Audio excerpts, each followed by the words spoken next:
Olá, esse é o Tirando os Pontos Saúde Sem Papas na Língua e mais uma vez nós estamos aqui com a nossa maravilhosa endócrino pediátrica, a doutora Daniela. Obrigado mais uma vez por aceitar nosso convite. Obrigada a você. Gente, hoje nós vamos falar sobre crescimento, a idade correta de crescimento. E atenção, você que é baixinho, papai e mamãe que é baixinho, que quer ver o seu filho crescer mais um pouquinho, tem tratamento para isso, tem possibilidade de tratamento para isso. Mas antes da gente falar sobre esse papo gostoso, quero dar um recado muito rápido aqui.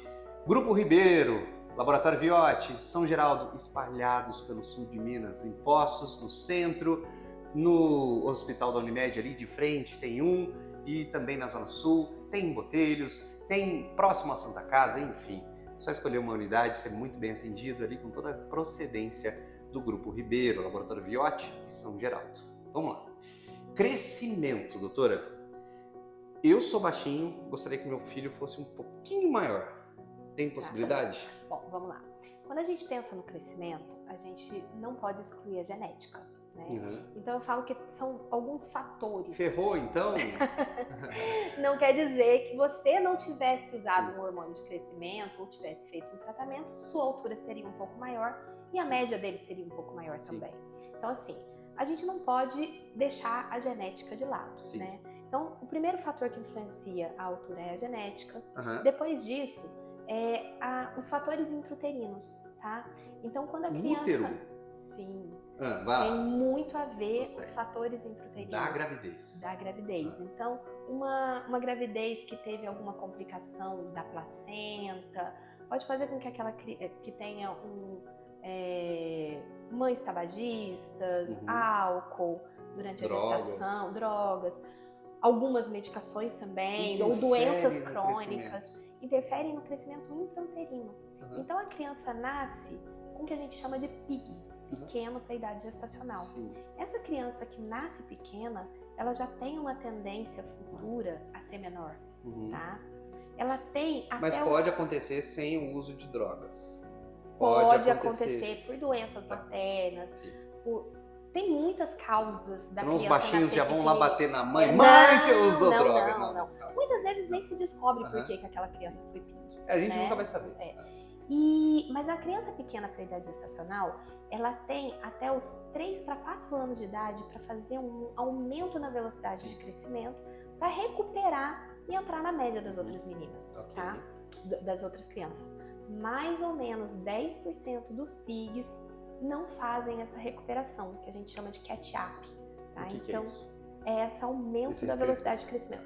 Fazendo uma comparação, é como se fosse 2 nadadores numa piscina olímpica. Se um saltar antes do outro, vai chegar antes. Frente, aí de repente chega... A não ser que o segundo nade mais rápido, tá?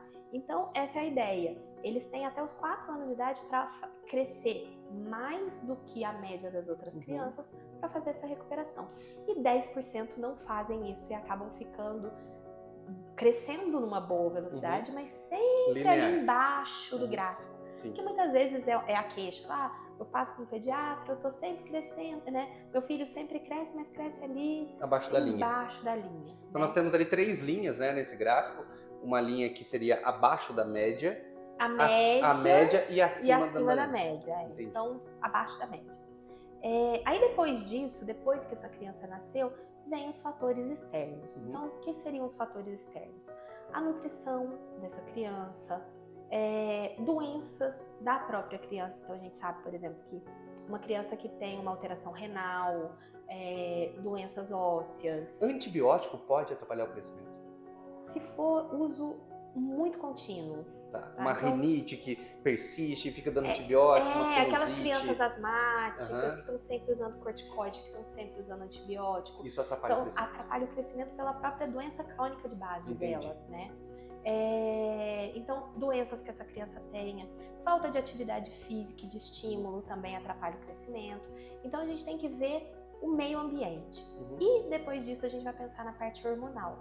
Então, uma deficiência de hormônio de crescimento é a principal, né, causa de baixa estatura, que precisa ser tratada. Alterações de hormônio da tireoide e alguns outros hormônios que também estão relacionados. Então, a gente precisa investigar tudo isso junto. A maioria dos casos de baixa estatura não é deficiência de hormônio de crescimento. É por outras causas, ou genética, ou idiopática, Mas que dá não tem para causa. reverter isso? Dá para A gente, fazer um tratamento que reverta essa situação? o hormônio de crescimento, ele é indicado e ele é liberado, inclusive, pela Secretaria de Saúde para duas doenças. Síndrome de Turner, que é uma doença genética de menina, que causa baixa estatura, e a deficiência do hormônio de crescimento. Mas existem diversas outras indicações que não entram na Secretaria de Saúde, que a gente sabe que ele tem um ótimo efeito. Seria um tratamento particular. A criança pequena para a idade gestacional, doenças renais, doenças crônicas que não tenham conseguido fazer uma boa recuperação por causa disso. Então eles têm uma boa resposta. Existe um tipo de baixa estatura que a gente chama de idiopática, que não tem causa. Você procura, faz todos os exames, vem tudo normal, tem uma boa produção de hormônio de crescimento, mas acaba não tendo uma boa resposta. Hoje, com o estudo molecular e genético, a gente tem descoberto que grande maioria dos idiopáticos que não tem causa, tem causa. São pequenas mutações em diversos genes que fazem com que essa criança não responda muito bem ao hormônio de crescimento que ela mesma produz. Entendi. E aí, Ela produz, mas não traz tem resultado. essa resposta adequada. Não traz resultado. Então, o hormônio de crescimento para outras causas ou para baixa estatura idiopática, ele é indicado, mas precisa ver se vai ter efeito, né? Então, porque você não pode aplicar o hormônio e não pode não ter efeito, né? Por quê? Porque na realidade ele tem uma insensibilidade, por exemplo, ao hormônio dele, mas ele também tem uma insensibilidade ao hormônio externo. Vamos lá, eu tenho papai e mamãe baixinho e papai e mamãe baixinho quer tratar do filho para que ele cresça um pouquinho mais. Então, não é 100% garantido, assim como nada na medicina, mas eu marco uma consulta ali com um endócrino pediátrico, que é o técnico, o especialista responsável sobre isso. Nós vamos avaliar o que na primeira consulta. Então, esses pontos que você me relatou, né? A questão da genética, a questão se teve, tentar investigar se teve um problema na gestação e depois ver a questão do hormônio na criança, através de exame de sangue. A gente vai pedir todos os exames relacionados à função renal, função hepática, todos os hormônios relacionados ao crescimento e idade óssea.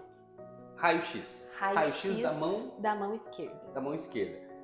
O que você vai observar nesse raio-X da mão esquerda? Na idade óssea, por exemplo, a gente vai observar a ossificação, a maturação da cartilagem de crescimento virando osso, tá?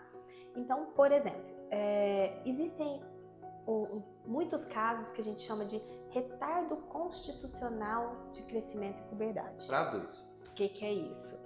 Um menino de 13 anos que tem uma idade óssea de 11. Entendi. Então, o que acontece? Ele, aos 13, se comporta como 11. Entendi. Tá? Mas a gente vai buscar lá atrás. O pai demorou para entrar em puberdade. A mãe, ao invés de menstruar com 12, menstruou com 15. Exatamente. Então, existe uma história familiar de atraso de puberdade e crescimento.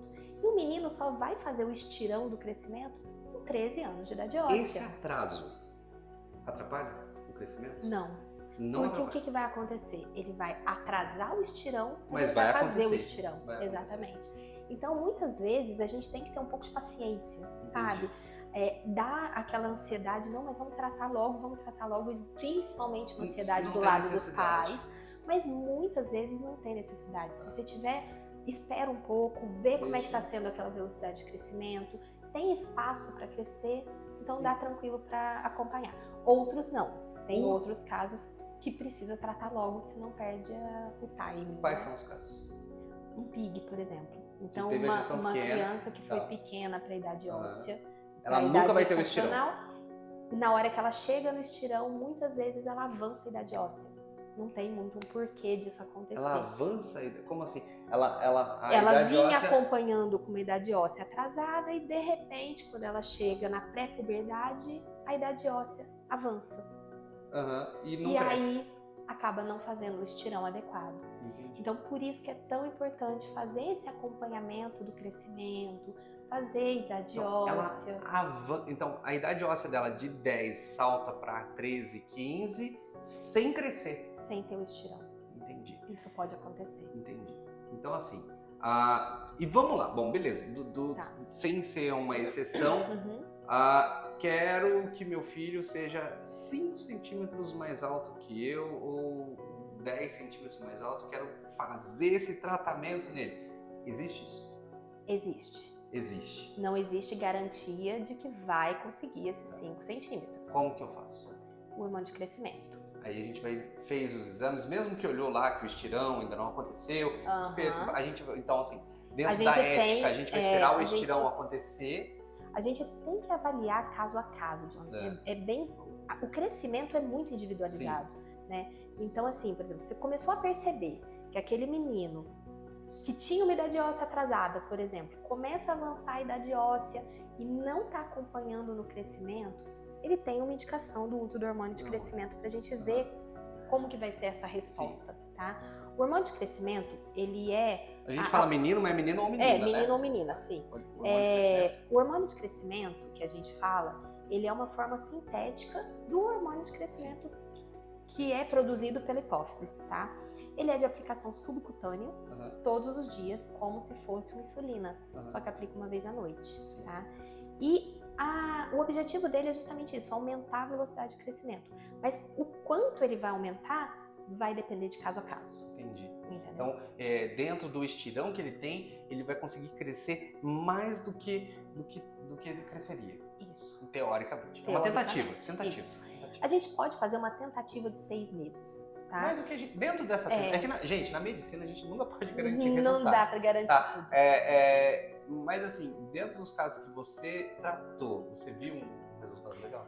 Na deficiência de hormônio de crescimento, eles têm um resultado maravilhoso. Num caso normal, só o pai que quer crescer, por exemplo. Um caso, tipo, o pai que quer crescer. Geralmente ganha 3, 4 centímetros a mais do que seria. Gente, se eu ganhasse 3 centímetros, eu ia sair de 1,69, eu ia ser 1,71. O que a gente tem certeza é o seguinte, quanto antes inicia, melhor a resposta, tá?